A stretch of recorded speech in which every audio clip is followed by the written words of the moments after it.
Estimados estudiantes, vamos a empezar con lo que es patología clínica y la interpretación de exámenes de laboratorio. El principal que tenemos es el hemograma. ¿Cuáles son los objetivos? El que ustedes hagan un buen uso de este examen de laboratorio, pues es el análisis de las células sanguíneas y de sus características. Entonces ustedes tienen que saber valorar esta información para tener un buen diagnóstico. Entonces existe una metodología que ahora la van a conocer. El examen es obviamente de sangre periférica, ¿no?, que representa la piedra angular de cualquier diagnóstico hematológico o enfermedad que tenga tu paciente. Ya sabemos que la sangre es un tejido conectivo líquido que circula a través del sistema cardiovascular y como también como todo tejido conectivo, su composición es células y una matriz extracelular, que en este caso es el plasma. ¿Cuál es la función de la sangre? La función de la sangre ayuda a mantener al cuerpo en una temperatura correcta. Aparte de transportar las células correspondientes o células sanguíneas, también transporta hormonas a cualquier parte del organismo. Envía anticuerpos para combatir infecciones, sean estas virales, hongos, bacterianas, yo qué sé. Y contiene factores de coagulación para favorecer la coagulación de la sangre y la cicatrización de los tejidos. Ahora, el hemograma o la biometría hemática completa, ¿ya?, es un examen que, valga la redundancia, da información valiosa sobre el estado de salud de cualquier individuo. Entonces, es una ventana al interior del organismo. Hoy en día, la inmensa mayoría de los laboratorios tienen autoanalizadores, estas máquinas, pero los hematólogos nos dan una adecuada interpretación de los resultados, porque el ojo humano hasta ahora no ha sido reemplazado. Las características de los glóbulos rojos, las características que tienen estas células no han sido reemplazadas. Ahora, ¿qué tenemos en el hemograma? Tenemos eritrocitos, leucocitos, plaquetas y eventualmente el hemograma te puede informar de precursores de estas células. Por eso vamos a ver qué es normal, qué es anormal. Para eso debemos, primero, la muestra. Tú tomas la muestra según técnica, es muestra de sangre periférica y debes llevar a tubos adecuados. Estos tienen que tener un anticoagulante que se llama ETA. El ETA es muy específico, es el ácido etileno diaminotetraacético. Este hace que se adhieran los iones metálicos como el calcio, magnesio, plomo y hierro, pero a la superficie. O sea, la sangre no se adhiere y obviamente tampoco se coagula. Ahora, el eritrograma se refiere a pruebas de laboratorio que determinan un perfil hematológico, pero de la serie roja. Ahí tenemos el cuenteo total de eritrocitos, electrocitos, la dosificación de la hemoglobina, el hematocrito, los índices hemateméticos que en algunos laboratorios sí te dan, otros no te favorecen, no te informan, pero tú tienes que hacer, si se puede. Y te dan la evaluación de la morfología eritrocitaria. Antes de ir a eso, vamos a hablar de la hematopoiesis. ¿Qué es la hematopoiesis? Es la formación de estas células sanguíneas. Ahora, estas células son eminentemente, la hematopoiesis se produce en órganos específicos. ¿Por qué? Porque las células que tenemos a nivel de sangre periférica tienen incapacidad de dividirse, tienen funciones definidas, tienen un tiempo de vida preestablecido. En este caso de los glóbulos rojos, 120 días en sangre periférica. Entonces, veamos. La hematopoiesis es especial tanto en la vida intrauterina como la extrauterina. En la vida intrauterina tenemos tejidos hematopoyéticos específicos.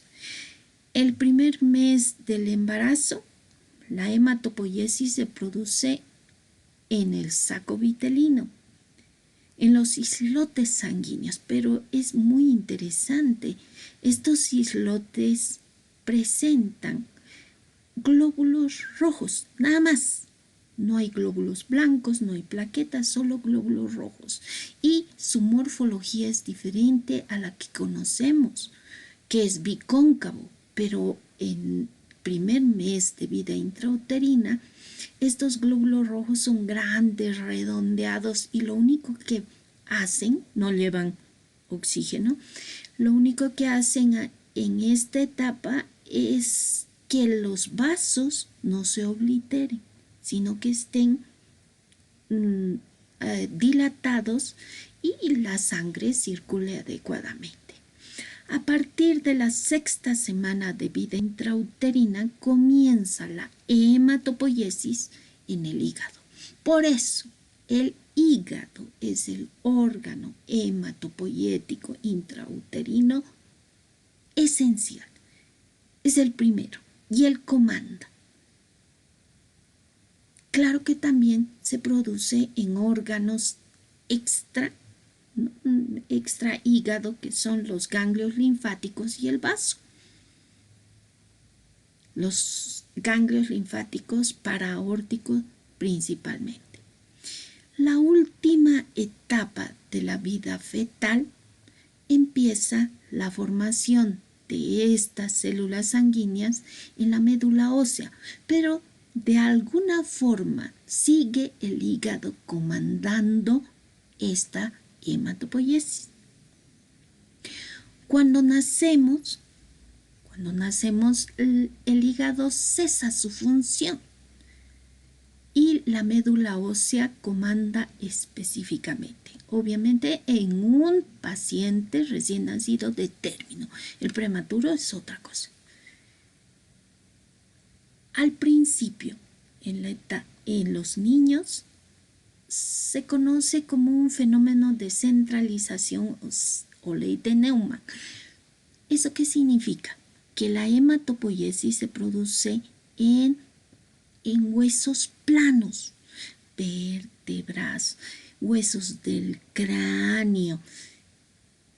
Y cuando ya son adultos o mayores de 8 años, algunos libros incluso hablan mayores de 5 años, la hematopoiesis es en la médula ósea, pero de huesos largos, esternón y pelvis.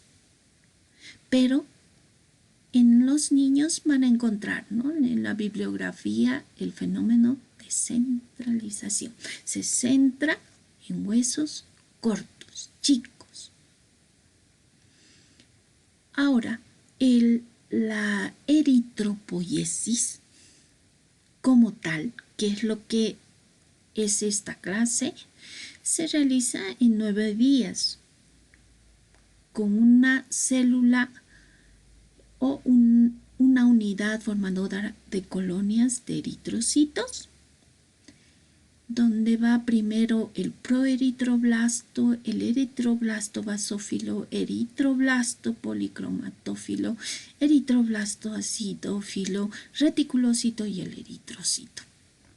Pero, ¿cuáles son sus características? ¿Ya? Primero, la célula madre pluripotencial, tronco multipotencial o célula de Sten es la primera célula que tiene sus características. Primero, tiene capacidad de autorrenovación, produce su apoptosis y se renueva con una célula igual, de las mismas características, en la misma carga genética, todo. Pero también tiene capacidad de proliferación a otras células, macrófagos, en células endoteliales, y eso le da la capacidad de que no se puede observar morfológicamente, como lo hacemos con sangre periférica, vemos células. En este caso, la célula de Sten no se ve. Y se evidencia por eso su existencia por citometría de flujo. Entonces, si tú ves alteraciones en tu paciente, tiene anemia severa, aparentemente un cáncer, pedirle citometría de flujo para identificar dónde está la falla. Tiene capacidad de diferenciación, obviamente. La célula de Sten o la célula madre produce dos células, una célula mieloide y otra célula linfoide. Y de acuerdo a estas se formarán las siguientes líneas celulares. En este caso vamos a hablar solo de los eritrocitos o célice roja. Ya hemos dicho que la célula no se ve, no hay morfología. Por mucho que tú hagas el examen que se llama punción y aspirado de médula ósea, sacas como biopsia y no se ve la célula de Sten. Entonces, la evidencia de su existencia se hace por citometría de flujo y el antígeno de diferenciación de esta es el CD34. Pero ya, cuando estén en cursos superiores, llegarán a ver más profundamente eso. Veamos, otra vez, la célula madre pluripotencial tiene una serie o tiene una célula madre mieloide y una linfoide. La serie mieloide, que es la que nos compete esta clase, primero va a darnos una unidad formadora de colonias de eritrocitos. Pero ¿por qué? ¿Cómo funciona esto? El estímulo para que la célula madre produzca solo eritrocitos en mayor cantidad o de acuerdo a la necesidad es por el oxígeno. Mientras menos oxígeno tengamos, se estimula a la eritropoyetina. Y la eritropoyetina es el estímulo principal para la formación de células eritroides. Rapidito, algo chiquito. El proeritroblasto, ¿qué características tiene? Por ejemplo, es la célula más grande de esta serie. Mide 20 micrómetros y cada uno produce entre 8 a 32 eritrocitos en toda la cadena de diferenciación. Y ustedes saben que estas células se dividen por mitosis. La membrana nuclear, como ven, es muy prominente. Ahora, el eritroblasto basófilo es un poco más chico que el proeritroblasto mide de 10 a 16, este medía 20. La cromatina es ligeramente más gruesa, pero después de la mitosis se evidencia la producción continua de hemoglobina. Pero esta hemoglobina, si es íntegra, no tiene alteraciones, es porque tiene la actividad del hierro. Si tu paciente tiene una buena ingesta de derivados de esto, ¿no?, se transfiere desde la transferina a las células de la serie normoblástica. Esta. Pero seguimos. ¿Cuál es la siguiente célula? Es el eritroblasto policromático. El núcleo, miren, ocupa casi la mitad de la superficie de la célula. El citoplasma es azul grisáceo. ¿Por qué? Porque tiene cantidades de hemoglobina que siguen formándose, ¿no?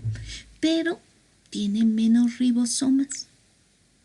Ahora, se produce en esta actividad 2 divisiones mitóticas y directamente ya nos lleva a la siguiente célula, que es el eritroblasto ortocromático, donde la mitosis ya no existe.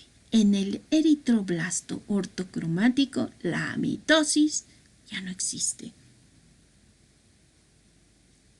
Ahora, el hierro, vitamina B12, el ácido fólico son necesarias en cada una de las series. En esta célula, en esta. ¿Para qué? Para la formación de eritrocitos, leucocitos en la médula ósea, pero principalmente para la maduración adecuada de toda la serie roja.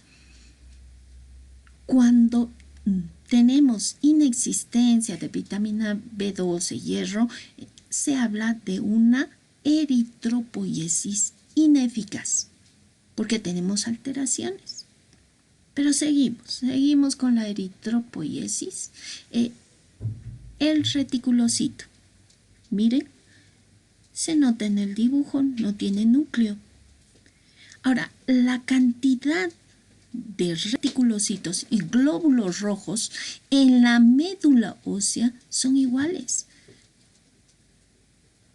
Y dentro de la médula ósea se quedan 2 a 3 días para madurar y ser un glóbulo rojo maduro antes de salir a circulación.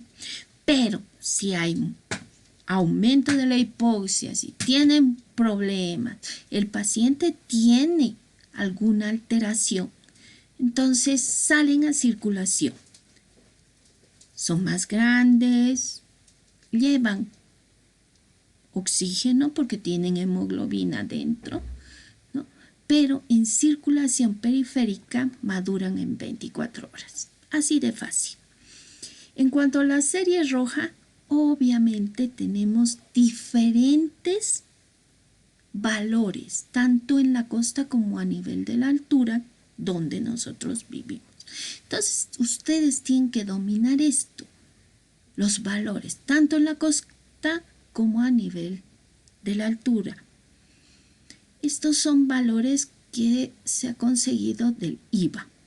Empezamos entonces para valorar nuestro hemograma. ¿Qué vemos primero? Los hematíes o glóbulos rojos. ¿Para qué nos sirve? Para una adecuada determinación de la poliglobulia, pero es necesario también la determinación de la hemoglobina y el hematocrito. O sea, 3 componentes para el diagnóstico. Mientras que la hemoglobina, solo con los valores de la hemoglobina, tenemos el diagnóstico de anemia. Ahora, el hematocrito. ¿Qué es el hematocrito? Es la proporción de estos glóbulos rojos frente a la fracción plasmática de la sangre. ¿De qué depende su valor? del número de glóbulos rojos, de la forma que tengan estos y de su tamaño. Entonces, si son más chicos, son más grandes, entonces su valor puede variar. Por eso, en la poliglobulia verdadera o secundaria, donde hay hemoconcentración por disminución del volumen plasmático o deshidratación, disminuye o aumenta, ¿no? Aumenta con la hemoconcentración, pero disminuye en anemias y en estados de hemodilución. Por eso esto, el hematocrito, no nos da un diagnóstico de anemias, porque el volumen plasmático puede alterarse y por lo cual podemos tener una mala percepción de lo que tiene el paciente. Los índices hemateméticos nos van a dar también diagnóstico. ¿En qué sentido? Lo vamos a realizar siempre y cuando el paciente muestre anemia. ¿Cuándo decimos que hay anemia? Cuando la hemoglobina esté baja. Entonces, los índices hemateméticos se realizan solo cuando hay anemia. La hemoglobina corpuscular media. ¿Qué es la hemoglobina corpuscular media? Expresa el contenido de hemoglobina. Entonces se vuelve más oscuro, menos oscuro. Entonces es el promedio que hay de esta hemoglobina. Mientras que el volumen corpuscular medio, este volumen corpuscular medio, es el que nos da el valor práctico, nos ayuda a clasificar las anemias según el tamaño del glóbulo rojo, grande, chiquito, yo qué sé. Y la concentración de hemoglobina corpuscular media es igual que el primero, es aumento o no de la concentración de la hemoglobina que le da el color. Entonces, ¿nos sirve? Nos sirve para clasificar. Por eso, la hemoglobina corpuscular media, el valor normal, 29 más menos 2 picogramos. El volumen corpuscular medio de 83 a 97 femtolitros. Cuando está disminuido se llama microcítico, chiquito. El glóbulo rojo es chiquito.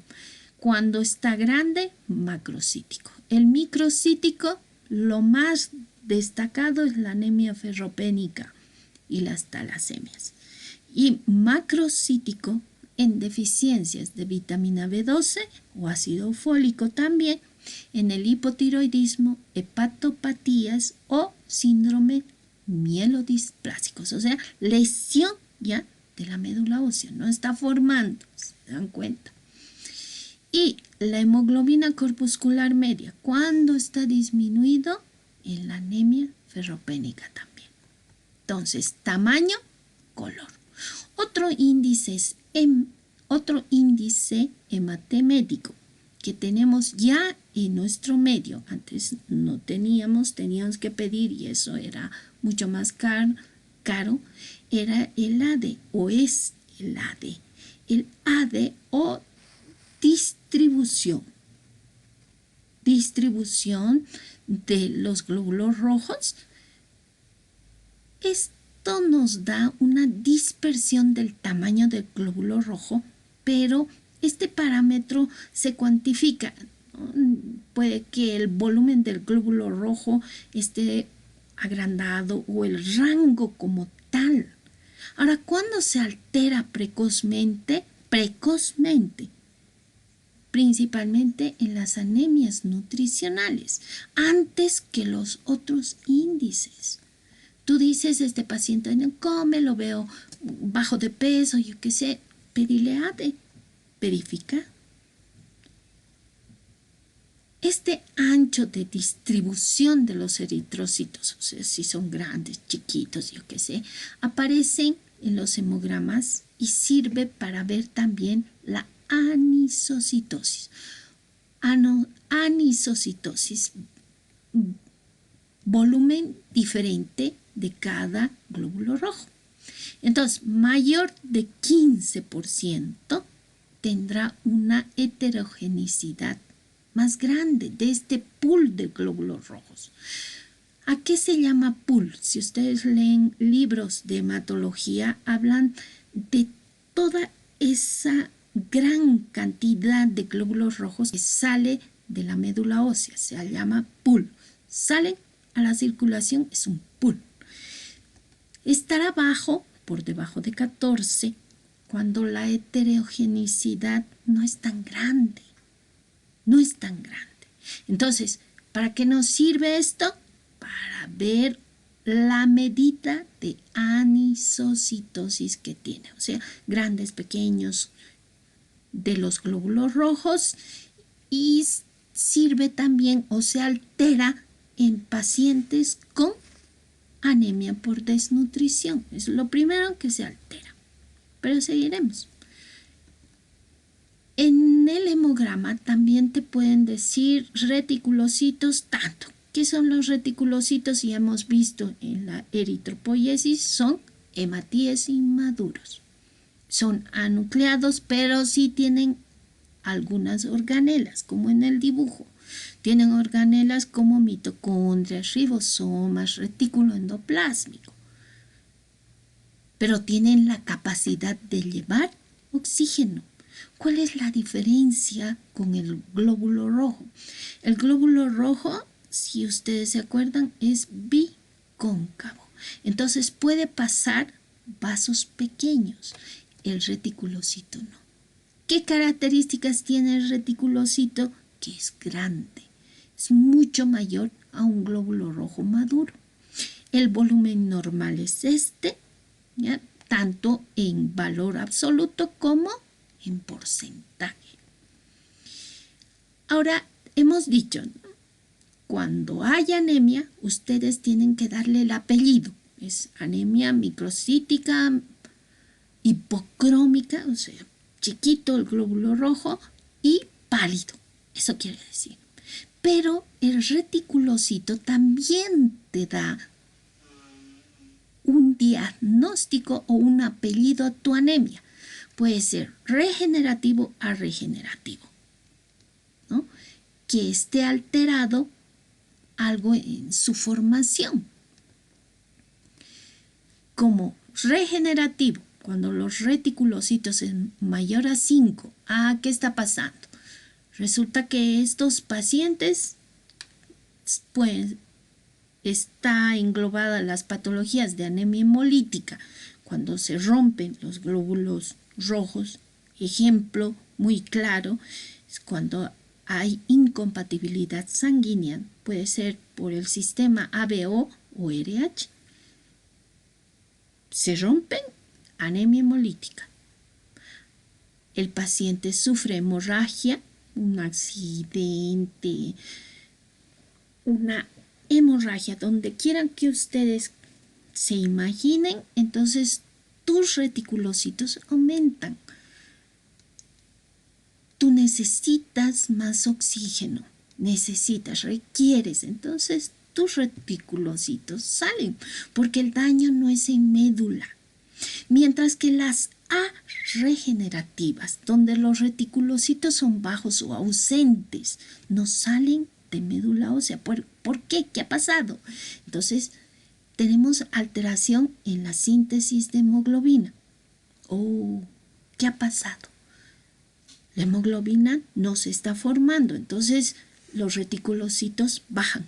Hemos dicho una eritropoiesis ineficaz o alteración directamente de la eritropoiesis, como en la anemia ferropénica, en las carencias de vitamina B12, y ácido fólico, y en la aplasia medular, cáncer. O también puede ser secundaria a enfermedades sistémicas, como la insuficiencia renal crónica. En este caso, ¿qué sería? No hay el estímulo. ¿Cuál es el estímulo principal? La eritropoyetina, insuficiencia renal. Y una respuesta eritropoyética baja. ¿Por qué no responden a la eritropoyetina? ¿Qué está pasando en su médula? Entonces tú tienes que pensar, ya, he dicho que es una anemia, le pedí reticulocitos y están muy bajos. Entonces volvé a ver tu paciente. Como se dijo en la clase de introducción, el examen de laboratorio no sirve si tú no has hecho un buen examen o un buen interrogatorio, una buena historia clínica de tu paciente. Tiene que correlacionarse muy bien tu examen con tu paciente. Vámonos al otro extremo. Hemos hablado de anemia, ahora hablaremos de eritrocitosis o poliglobulia, que es lo mismo. Obviamente, desde el 2010, gracias a un consenso que se ha hecho a nivel internacional entre hematólogos, decir poliglobulia parece que todas las células de la sangre están incrementadas. Por eso se ha hablado solo de eritrocitosis para decir que solo los reticulocitos o glóbulos rojos están aumentados. Pero si uno sabe la definición, no hay donde perderse, ¿no? ¿Qué es poliglobulia? Es el aumento del número de ¿qué?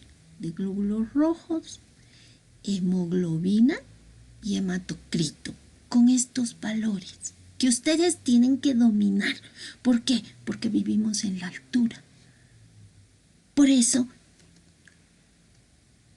tenemos la clasificación.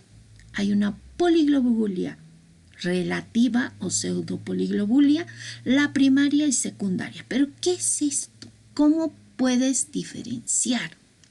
Ojo, la poliglobulia relativa o pseudopoliglobulia. ¿Dónde vas a tener? ¿En qué pacientes? Tú lo ves su laboratorio y tu paciente te ha venido pero deshidratado y tienes valores aumentados. Y tú dices, bueno, mi paciente no tiene poliglobulia como tal, es relativa porque está deshidratado por vómitos, diarrea, diaforesis profusa o está con quemaduras de tercer grado, tercero, cuarto grado, o sea, grandes quemados. O tiene síndrome de Guy-Spach. Este Guy-Bock presenta una poliglobulia relativa. ¿Por qué? Por estrés. Generalmente son pacientes obesos que tienen gran afinidad al tabaco. Estos pacientes van bien solamente dejando el tabaco, mejorando su estrés y van bien, sin medicamentos, sin nada. Una buena dieta y ya. Entonces tienes que ver tu paciente y ver qué ha pasado. ¿Es una pseudopoliglobulia o es verdadera? Cuando se habla de una poliglobulia primaria o policitemia vera, cuando hay hiperplasia eritroide. Estos pacientes es también sinónimo de un síndrome mieloproliferativo crónico. ¿Por qué? Hay una proliferación incrementada de células madre pluripotenciales o células de Sten en médula ósea, lo que produce un aumento de esto, de los glóbulos rojos, pero hay una hiperplasia, un aumento. Pueden acompañarse o no de leucocitosis y trombocitosis, aumento de leucocitos o la serie blanca o de plaquetas. ¿Cuál es cuando hablamos de poliglobulia secundaria? Puede ser fisiológica, patológica. La fisiológica, nosotros. El mejor ejemplo de la fisiológica son los habitantes de la altura. ¿Por qué? Porque como tenemos aumento de la presión barométrica, aumenta el requerimiento de oxígeno. Por lo tanto, ¿qué tenemos nosotros? Tenemos eritropoyetina elevada. Por eso nosotros tenemos poliglobulia. Pero ¿cuándo es patológica? En enfermedad pulmonar, cardíaca y algunos tumores. Principalmente, ¿no? Son lo más característico en la enfermedad pulmonar por enfermedad pulmonar obstructiva crónica. Mayor requerimiento de oxígeno, mayor eritropoyetina, qué sé. En la enfermedad cardíaca, cardiopatías congénitas que tengan shunts de derecha a izquierda. El mejor ejemplo, atresia tricuspidia. Lo más importante para que hagas tu diagnóstico. Ya, no está deshidratado, pero tiene poliglobulia. ¿Cómo sabes si es primaria o secundaria? ¿Lo has revisado? Aparentemente no hay daño en corazón. Tú todavía estás esperando exámenes complementarios para descartar una enfermedad pulmonar crónica obstructiva. Pero te adelantas, ya pides eritropoyetina. Si no tiene su eritropoyetina elevada, ya es daño a nivel de médula. Es un sinónimo por eso de un síndrome mieloproliferativo. O sea, en médula ósea ya está el problema. Vamos a hablar muy chiquitito de lo que son las anemias, porque anemias es pues amplio y esto lo van a conocer en profundidad en el siguiente curso, que es cuarto, quinto año. Las anemias se dividen en agudas, crónicas, pero veremos lo que hemos visto antes. Según la morfología de los eritrocitos, hemos dicho, damos el diagnóstico de anemias, entonces tenemos que darle el apellido. Cuando hay alteraciones del tamaño, cuando son chiquititos, menos de 80 femtolitros para hacer el diagnóstico, en anemias ferropénicas, en talasemias y anemias de enfermedades crónicas. Cuando están grandes, cuando tienes 100 femtolitros del volumen corpuscular medio. Característico de la anemia megaloblástica, o sea, deficiencias de folatos, vitamina B12. El ejemplo en nuestro medio, que es las gastritis por helicobacter, donde el factor intrínseco está alterado y por lo tanto no absorben bien los folatos. Ya listo. En alteraciones a nivel de médula ósea, mielodisplasia, en alteraciones de su hígado, no se agarra bien la vitamina B12, no se adhiere a sus enzimas y por lo tanto no llega a médula ósea. Anisocitosis. Tamaños diferentes, pueden ser chicos, grandes, ¿cuándo hay? Es de carácter inespecífico. Y estos sí necesitan ir más allá, tal vez una punción de médula ósea para ver qué está pasando. Por su morfología, tal vez el tamaño o las alteraciones de la morfología de los eritrocitos es lo que está alterando y tú quieres saber qué ha pasado. Hay todas estas alteraciones de la fórmula de los glóbulos rojos. Pero veamos uno por uno. Poiquilocitosis es desigualdad de la forma de carácter inespecífico. Hay libros de Mato que dicen que pueden haber macrocitosis, microcitosis, cuando te informan de leve frecuencia. Por ahí tus glóbulos rojos que han sido vistos en el hemograma están en diferente estadio de destrucción. Ya van a ser captados por su vaso y listo, nada más.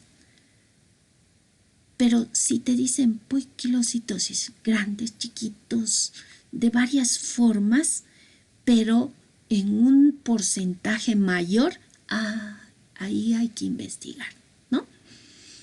Esferocitosis son hematíes de forma esférica, generalmente de menos tamaño, sin aclaramiento de la parte central del glóbulo rojo, pero eso es típico de la esferocitosis hereditaria. Esta esferocitosis se caracteriza por un defecto en la membrana del eritrocito o en las anemias hemolíticas.